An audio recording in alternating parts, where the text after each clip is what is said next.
It is Thursday morning, so time for our television picks for the weekend ahead. Sue Murphy, how are you? I'm good. How are you, June? All good. This was supposed to be a Love Island special, but move over Love Island because the Many Saints of Newark is here. This is something that I think we all knew about and we were all looking forward to at the start of last year, and then the pandemic happened, and I presume that's why it's been kicked back to this year. Yeah, like it's October, so it's just, it feels like everyone has been talking about this for quite a while. And I don't know why I thought it was a series, and then I've just been hugely disappointed that it's a film, because I just think when you get to our age, my age, not your age, and you've seen The Sopranos so many years ago, you're dying for some new Sopranos content. But no, it's a film, and it's Michael Gandolfini, who's James Gandolfini's son, who apparently took everyone by storm when he auditioned for this part, and they didn't think they were going to give it to him because they thought that would have been the obvious choice, and that's not the way the creators or David Chase or anyone working on this series operates. But he's like, I don't know if you've seen the trailer. Yeah. He is like, his mannerisms, he just looks like a young Tony Soprano with hair. I actually got so excited when I watched it. I was like, and the bit where at the end of the trailer where the Alabama 3 music kicks in, you're just like, yes, I'm so ready for this. And I'm not really one of those people, actually. I'm not one of those people who's just like, can go back to a series. I think sometimes leave well enough alone. We don't have to do it again. But I don't know, there's something about this that's just very Sopranos-esque and fits into that world. Yeah. Definitely. The trailer is out this week, by the way. That's why we're talking about it. And it's the eyes that get me with Michael Gandolfini, just identical. Yeah. And he did a really good interview with Esquire. I think it was a while ago at this point when this was commissioned, basically, and everybody knew he got the part. And he was there in Rome when his father died a few years ago. He was one of the first, I think he was the first person to discover him when he had that heart attack at the age of 51.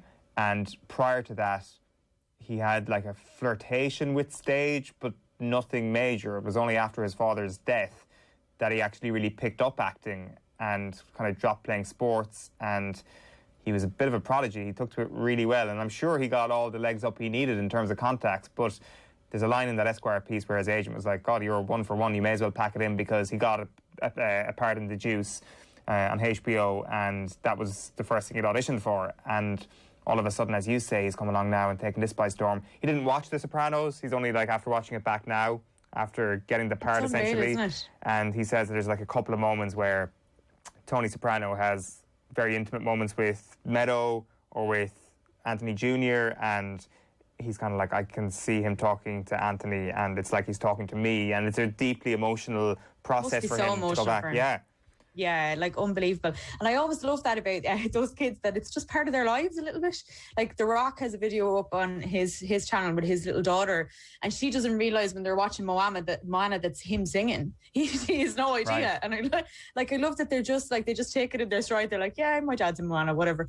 But there's a bit of that. And I don't think, like, it's so sad that he passed away so early, because I think there is a realisation of, wow, my dad was a real legend and really well thought of. So it's a bit, there is a lot of emotion in this, but I think that's what the excitement is. And I think everyone's rooting for him, that kind of way. You want him to do well. So, yeah, it looks really, really good. Really excited. So October, you're saying? October 22nd was what that's film release. That's going to be a long build-up. The trailer out this weekend. You've loads of time to go back and watch all The Sopranos again, so good point. It's not a bad thing. We do have an episode of The Sopranos coming on. Let's go back to in a couple of weeks' time. Next week, actually, I think we're going to bring that out. So keep your ears pricked for that one. But enough of that. Enough of the crappy television of The Sopranos. It's time for highbrow, high-quality Love Island season, whatever. How's it going, Sue? I haven't tuned in yet. Like I swear every year, and actually I was talking to Tommy, the producer, last night about this. I swear every year, like, not going to do this. And I was the same with Big Brother. I'm not getting involved. Like, I'm not going to watch it. And then by the second episode, and you're like halfway through the episode, you're like, no, it's still not getting me. And then the last 5 minutes, when they do the teaser for the night before, they just cut off the episode, and you're just like, hook it to my veins. Like, I need this. I need to know what happens.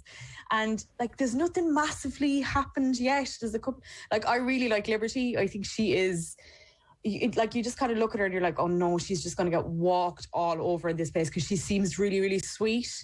I'm a big fan of Shannon, who's the Scottish girl, who is just like, don't care. This is my opinion about things, and I'm just going to go about it the way I want.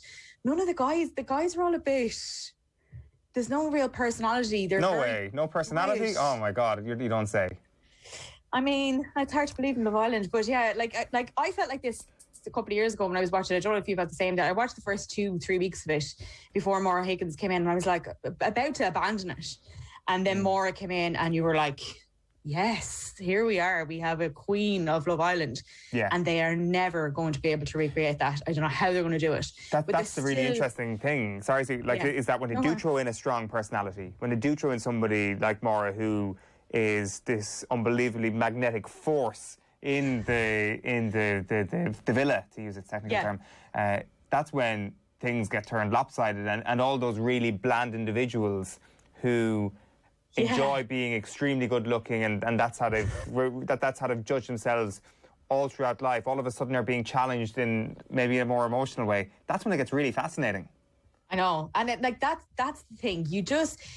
I really hope that the producers sit in the background going, what can we do today? Yeah. And they just get really excited about how they mess everyone up. But they kind of tried to do it the last. There's a girl called Chloe that's come in, and so everyone had been paired up. Then they bring her in, and then it was like she went on a date with the 5 guys. She was able to pick whichever one she wanted, and one of the girls was going to be single.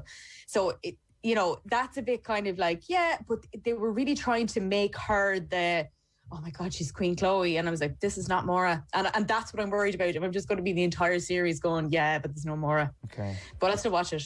Yeah. All of it. There was other incredible moments as well 2 years ago. So there are different ways they'll do it. And I'm sure that eventually we'll all be hooked on it, especially once the Euros finishes up. We'll all have something to do at night time. That's to watch. What else are we looking at in terms of new and shiny? Because it's a busy enough week. Yeah, like I really thought there wasn't actually a lot out. There isn't a lot new out, but Monsters at Work is the big one for me this week, and I was really excited about this because I love the Monsters Inc. world and Monsters University. I think they're just lovely characters to spend time with, no matter how good or bad the films are. But they've done a series now where I don't know if you know, at the end of the film that they decide that they can't scare kids anymore. They have to make them laugh. And that actually turns out to be not the easiest thing in the world. And for me, it felt like it was a reflection on films in general. It was kind of like, it's not that easy to make people laugh, it's actually quite tough. So there's something really nice. Like Mike is now heading up the comedy college, and Sully is now taking over as CEO. And it's just charming. That's what it is very much for kids, I think. But again, one of those ones that adults watch and be like, this is grand. Yeah. Like, believe me, I've suffered through Coco Melon, so I understand how hard it can be. But like when something like this comes along and you're like, oh, I love these characters, and there's the odd joke that's thrown in for adults, it's good. The second episode wasn't as good as the first. I loved the first episode because there's a character in it called Tyler who was basically taken on as a scarer when he gets to Monsters Inc. They've now changed to being the laugh floor. It's not the scare floor anymore, and he's really confused and doesn't know where he fits in. It's kind of his story with the other characters in the background, but still, like, it's just a lovely way to spend time. I think it's about 8 episodes. They're only about 20 minutes each, but it's just lovely. I think it's usually, like I said to you, I don't like going back and revisiting things over and over again, but this actually works. I'm just Googling Coco Melon here. The parents of Coco Melon are animated in that sort of horrifying animated way. Terrifying. It's terrifying. That's the only way you can actually sum it up. Like the wheels on the bus, and my daughter goes psycho for it, and I'm like, what is it? What is it about this thing that you like? What do you see? What do you see in this? They're seeing something completely different. Yes, well, that is true. That is how babies tend to work. City on a Hill. What is this? Do you know what? I love this because Kevin Bacon's in it, and it was actually somebody had sent in a suggestion on Twitter saying, "Have you seen City on a Hill?" And when I saw it, it was a Showtime show, and I went, "Showtime? That could be really hit and miss." And it's executive produced by Matt Damon and Ben Affleck, who wanted to make a Boston show, so it is a Boston show. The pilot isn't fantastic, and I was really suffering through the first maybe 45 minutes, and then the last 10 minutes you just go, oh, I will watch the next episode now. That's really good. So Kevin Bacon's like this corrupt FBI agent. He's not quiet about being a corrupt FBI agent. He goes around telling everyone how corrupt he is and how he doesn't want to be part of this organisation. He's very entertaining, and he's got the slick back hair and some really nice coats. And that kind of works. And then you have a gangster thing happening on the outside, and you're kind of within the gang and finding out who everyone is within that and how they connect to him. And then there's a lawyer who's played by Aldous Hodge, who's like the good lawyer, and he really wants to clean up the city, and he had a dad who wasn't nice to him, and you kind of felt like, oh my God, I've seen this before. And it's very typical kind of character within these kind of FBI shows. But do you know what? Like, it got to the last 10 minutes and I was like, I'll definitely watch that. Like, Kevin Bacon is just having the time of his life. And it's actually very like every scene he was in, like me and my husband watched it. And Mick was just like, every scene he's in, I just got to keep watching him for the entire, like he's so over the top, but it just works. So it's up on the second series is up now on Sky. So there's 2 series of it there. And I definitely think I'm going to keep watching it, but I'm still not quite sure if it's like a guilty pleasure or like a very good series, but it's got some really good reviews, so I'm going to stick with it and see how it goes. Nice. So that's City on a Hill. We wanted to go back to the Britney docs in case you missed it slot. Yeah, like I don't know if you've seen the Frame and Britney Spears doc. It was the New York Times. There's another one that's I think it's on Sky now at the moment. Sorry, it's on now and on Sky. It's when I watched it, I was like, this was about 2-3 months ago, and I was like, this just can't be true. Like, they've obviously speculated a lot here about what's going on with Britney Spears.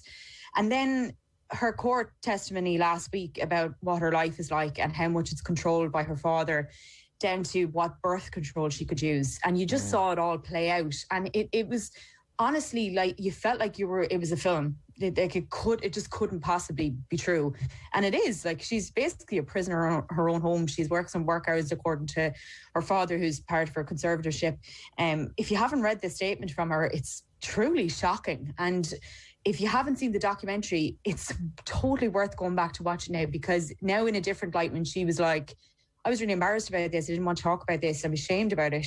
Here's where my life is. I'm a 39-year-old woman who can't have a child because I can't come off birth control. It's shocking. It's really like, because you think about like there's guys who run around Hollywood, crash cars, DUIs, beat up women, and nothing happens. And then this woman has one nervous breakdown 13 years ago and is suddenly locked in her home. It's shocking that it's actually a true story. But if you go back and watch the documentary now, I think with the statement side by side, it's a different watch. It's a very different watch, because it's like, oh God, this is actually true. Yeah. So it's very interesting. Well worth a watch. Yeah, absolutely. A lot of people as well saying that Chris Crocker was right all along. Like, people used to kind of take the piss out of the whole situation a little bit when it came to leave Britney alone, and it was like, this is this funny thing that everybody can poke fun at. Yeah. And I think this is really helping to change that narrative to be like, yeah, exactly. Yeah. One last thing then, what are you still watching? Loki. Loki on Disney. I don't know if you've seen it, but like, you're probably buried in the Euros at the moment. But when you come out of the Euros... Love Island, sorry. And Love Island. It's just very enjoyable. And Joe, who works on the show, he was saying that, like, you don't have to be a Marvel fan to watch this. Tom Hiddleston and Owen Wilson have unbelievable on-screen chemistry between the two of them, and it just works because of that. And it's very, like, it's 50 minutes long for each episode. It's 6 episodes, and I like, it's a, you know, that thing with Marvel where they just, like, the plot line is just overly complicated for absolutely no reason, and they just, like, get to the jokes, and you're like, get to the joke, get to the line at the end that's going to be really, really funny. And that's why you could spend time with Tom Hiddleston's Loki character. He's just having the crack, and honestly, I actually really enjoyed it. What's that on? That's on Disney Plus. Obviously, yeah. Yeah. All right, Sue, great stuff as ever. Thanks a million. No worries, thank you.